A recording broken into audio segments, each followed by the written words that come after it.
Earlier, we saw classifications of signal as continuous time signal, as discrete time signal, and we also understood what are digital signals, what are analog signals.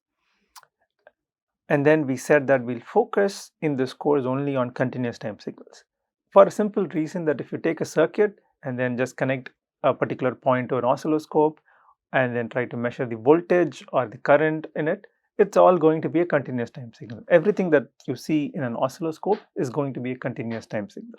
So we'll focus mostly on continuous time signals because that is what we'll end up observing in practice in real life almost 90% of the time. So unless you are looking into signals that are inside a computer, that we are not focusing in this course. Okay, so continuous time signals. Let's see some examples first.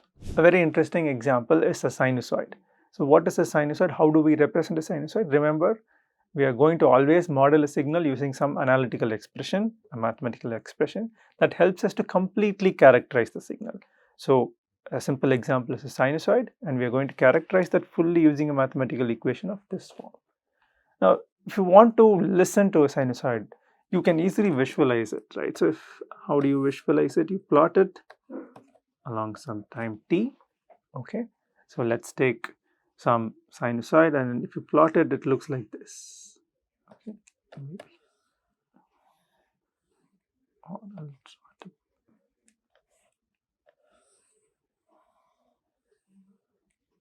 okay, and it extends both in this side as well as on the other side. It keeps extending periodically. So this is how you visualize it. A nice thing about sinusoid is not only visualize, you can also hear it. So if you have MATLAB, you can just run this code, okay, and you can listen to how a sinusoid feels like. I'll just show that here in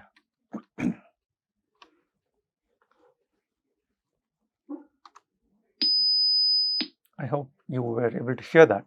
So what we heard now is a sinusoid of frequency 5 kilohertz. Now let's change the frequency and then see what happens to this sinusoid. Now we heard a different tone. Now let's change this to something else, to let's say 12 kilohertz. That was a different tone. So as you can see, we can hear the sinusoid, and the sinusoid appears to sound differently for different frequencies. So which means an important parameter of a sinusoid is the frequency itself. So thus that tells us how to understand this sinusoid. So we drew sinusoid here, right? So where does it attain value zeros? So that will depend upon this frequency. So let's say we are trying to find out what cos of, let's say, 2 pi t looks like. If we plot it, then at t is equal to 0, obviously the value is 1, and at t is equal to 1, then obviously the value is 1 again.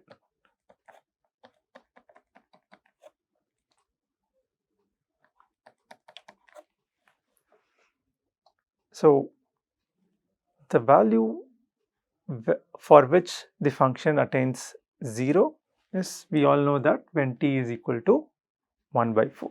So when t is 1 by 4, we know that it is cos of pi by 2. Okay, and when we have cos of pi, t is 1 by 2, we have minus 1, okay, and then 0 once again for 3 by 4, and t is equal to 1 and attains 1. So in this case, as you can see, the sinusoid completes one full cycle. It starts at 1 and it reaches 1 again in 1 second at t is equal to 1 second. We'll say in t is equal to 1 second, from 0 to 1 second, the sinusoid completes one full frequency, one full cycle. So this is what we'll call as the frequency. That is the amount of cycles that it completes in 1 second. That refers to the frequency. And the amount of time that it takes to complete one full cycle is what we refer to as the period. Okay. So in this case, it took us 1 second to complete one full cycle. So T naught here is 1. And what is the frequency? The frequency is also 1 because it completed one cycle in 1 second. So let's say now we try to increase this. So if we plug in 4 pi, okay, we plug in 4 pi, then what happens? Let's see what happens if we plot. So this is T naught is 1 second, F naught is 1 hertz. Let's plot cos of 4 pi t. As usual, we'll start at 0, but then the time when we hit half, we have cos of 4 pi times half. Cos of 4 pi times half is cos of 2 pi. So we'll attain one, or we'll complete one full cycle in just half a second.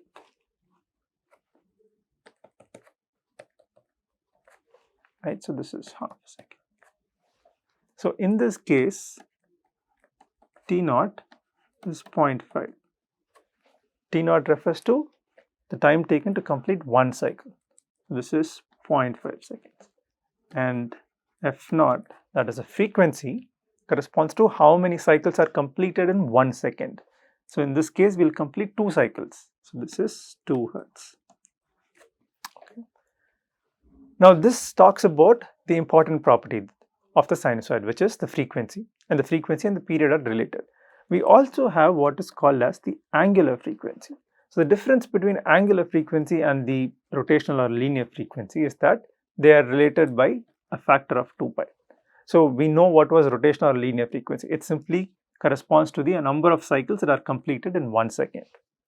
But angular frequency says that how many radians are completed in 1 second. So what we mean by radian, so if you have a circle here, you start from this point and then you cycle around, come to this point again, right?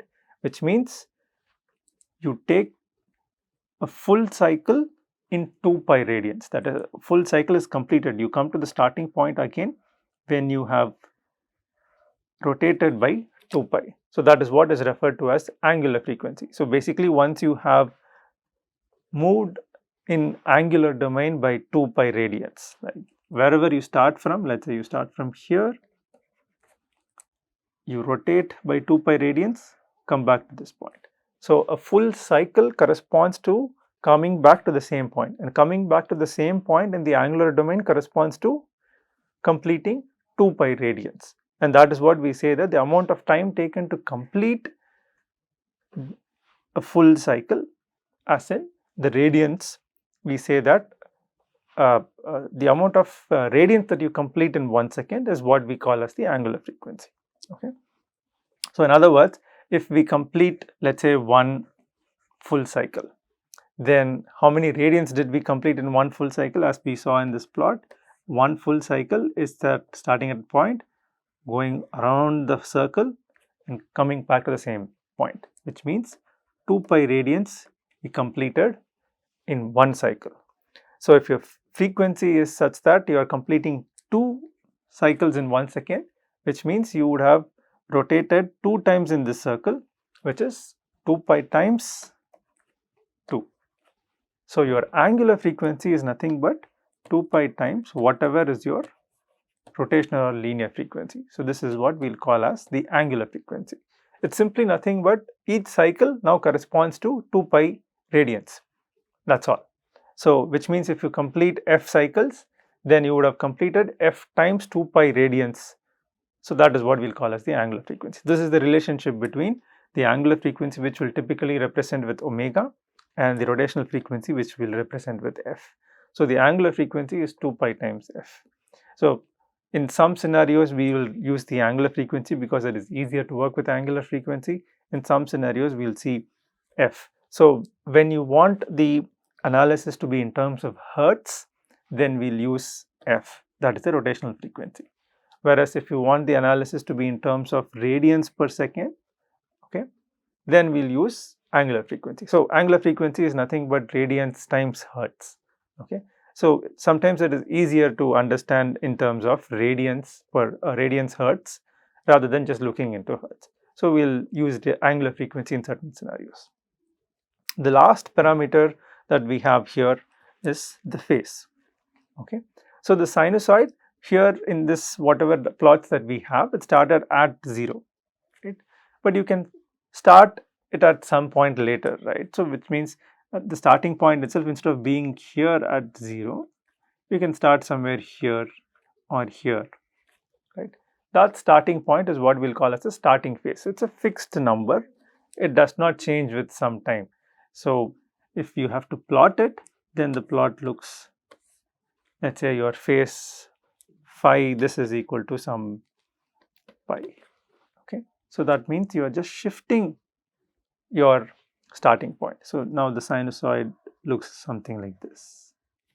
Okay, so this helps us to understand what is a sinusoid, and this is a very important signal which we'll keep looking at often again and again in signals and systems. So we need to understand what a sinusoid is, and the most important parameter of a sinusoid is its frequency, which is related to its period. And the frequency we can represent either as rotational frequency or angular frequency. Okay, and where does this come in real life? If you see, if you have an oscillator, let's say you are connecting an AC signal, what is your AC signal? So if the plug point that you have at your home, if you just connect that to an oscilloscope, what you will see is actually a sinusoid. All the AC current, AC voltage that you have in your home is basically a sinusoid. And if you just connect a plug point's output to an oscilloscope, what you will see is this kind of signal. Okay, so in real life, all the signals that you get at your home, all the signals that help to power your electronic appliances, these are all basically sinusoids. So it's a very important signal. Okay, and the next signal that often we encounter would be the step function. So we'll represent step by u of t. That's a convention. And how does this look like if you want to visualize? So we'll plot it across time. It says that when t is positive, it is 1. For values of t which is greater than or equal to 0, so basically the signal looks like this. It is 0 for negative values of time and it is 1 for positive values of time. Okay, this is what we'll call as the step function or the step signal. So as you can see, it looks like a step in a staircase, right? So where you have nothing, 0 value till time t equal to 0, that is the moment you start observing, it gives you a high which is 1, otherwise it remains 0. This looks like a step, so we call this a step function. Where does this appear? So if you want to know where it appears, you already know the answer because you would have often seen this. You connect a battery to a circuit and then try to measure the voltage across the battery. What do you see? The moment you start observing the voltage, at that point the output becomes some V, and till that point it is 0, right? So it's like you can do this at home. Take a battery, connect that to a switch and connect the other end to an oscilloscope. Let's say this is an oscilloscope. Okay, now close the switch. So the signal that you get in this oscilloscope till the switch is open is 0. And the moment you close the switch, you get a high and then it stays flat after that. Okay, this is the signal that you will see in all electric circuits where you plug in a battery, and that is so common. So we have a separate function to itself and we'll call that as the step function. Okay, and we represent that with u of t. Now what if the voltage in the battery is, let's say, 3-volt battery? Then what we'll see here is 0 till this point and then suddenly 3 here, right? Which is basically nothing but the step function multiplied with some 3. So we can scale the step function. We can scale this up or down. It can be 3 or it can be 0.3, it can be anything. So this step function can be scaled and we'll often observe this in many circuits. And an interesting version that you can get from the step function is what we call as this ramp function. We'll represent that with R of t. How does this look like when you plot it? So when you plot it,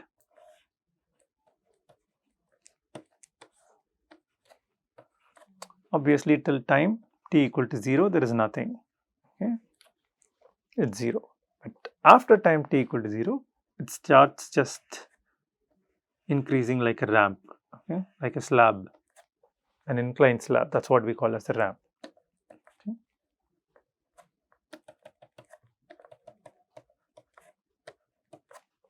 The slope of this ramp is 1.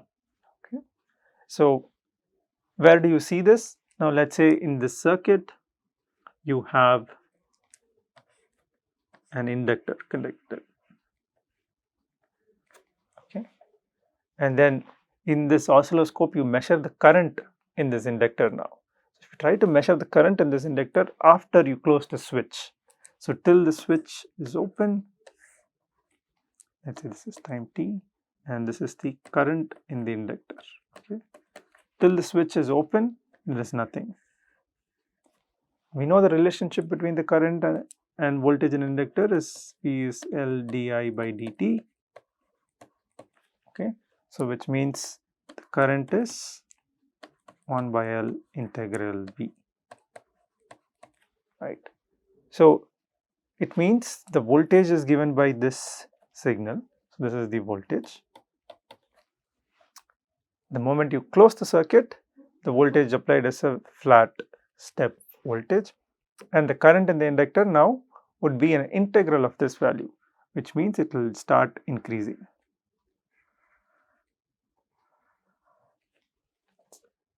So you just can integrate. So this is from 0 to, let's say, some time tau, which is equal to, this is voltage is constant, let's say it's 1 volt battery, then you get 1 by L tau minus 0, which is tau by L, where this tau represents time. Okay. So in other words, I of t is t by L. If the inductor value is 1 Henry, then what you will see here is just a straight line, which is the ramp function. So this often appears in several scenarios. So if you have active components, then you will see that a lot of these functions depend upon the current and voltage and so on. And then in those scenarios, the ramp function actually helps us to model the signal that flows inside the electric circuits and electronic circuits. So this is one example of where you would encounter this ramp function. Of course, the slope of this ramp function can be changed by multiplying here. In this case, 1 by L is multiplied here. So you can have some A times t for positive t, right?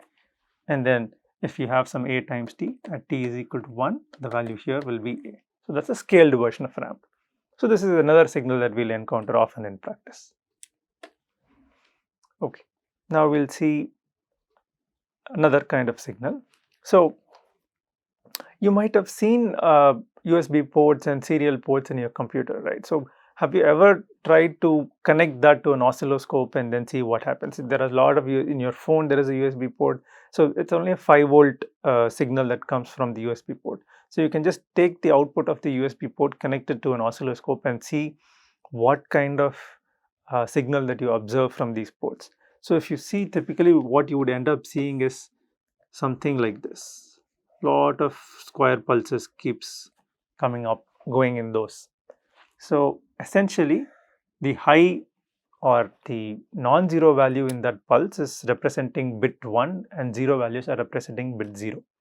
So all these square pulses are representing the ones and zeros that are going inside your computer and your phone and so on. So the fundamental pulse in that is what we call as the rectangular pulse, which looks like this.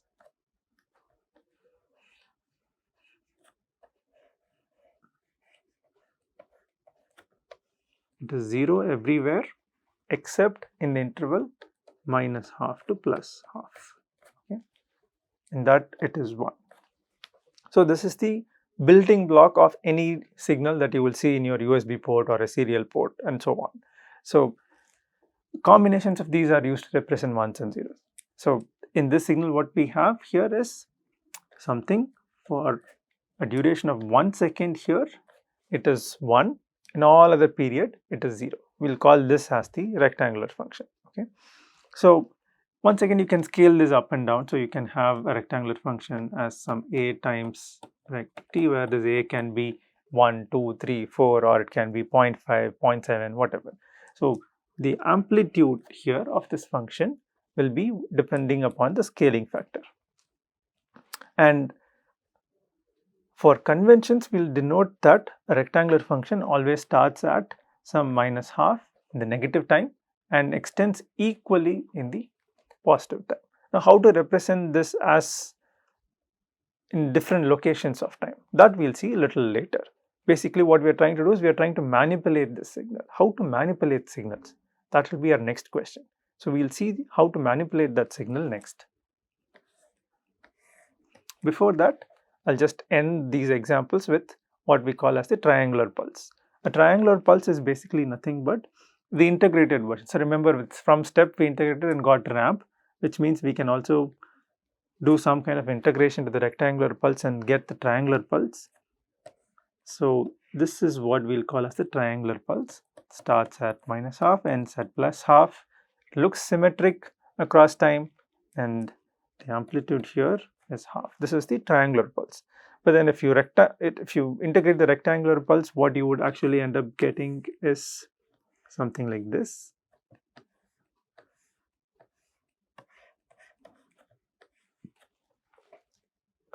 So how do we get to this pulse?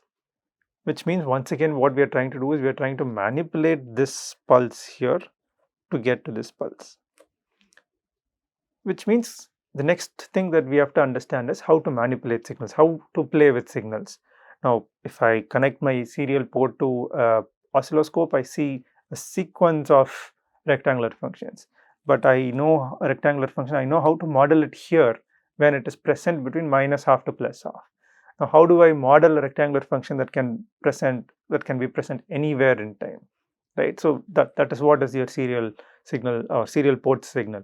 So we need to understand how to model this when it moves across time, and how do I get a signal that looks like this triangular function from this rectangular function. I know that I can integrate and get, but if I integrate, I get a shape like this. But how to get a shape like this? So there is some kind of shifting and scaling that can be done. So these are all manipulations of signals. So the next thing that we'll see is how to manipulate signal and how to get different kinds of signal from a small set of known signals. So this manipulation is our next signal analysis topic.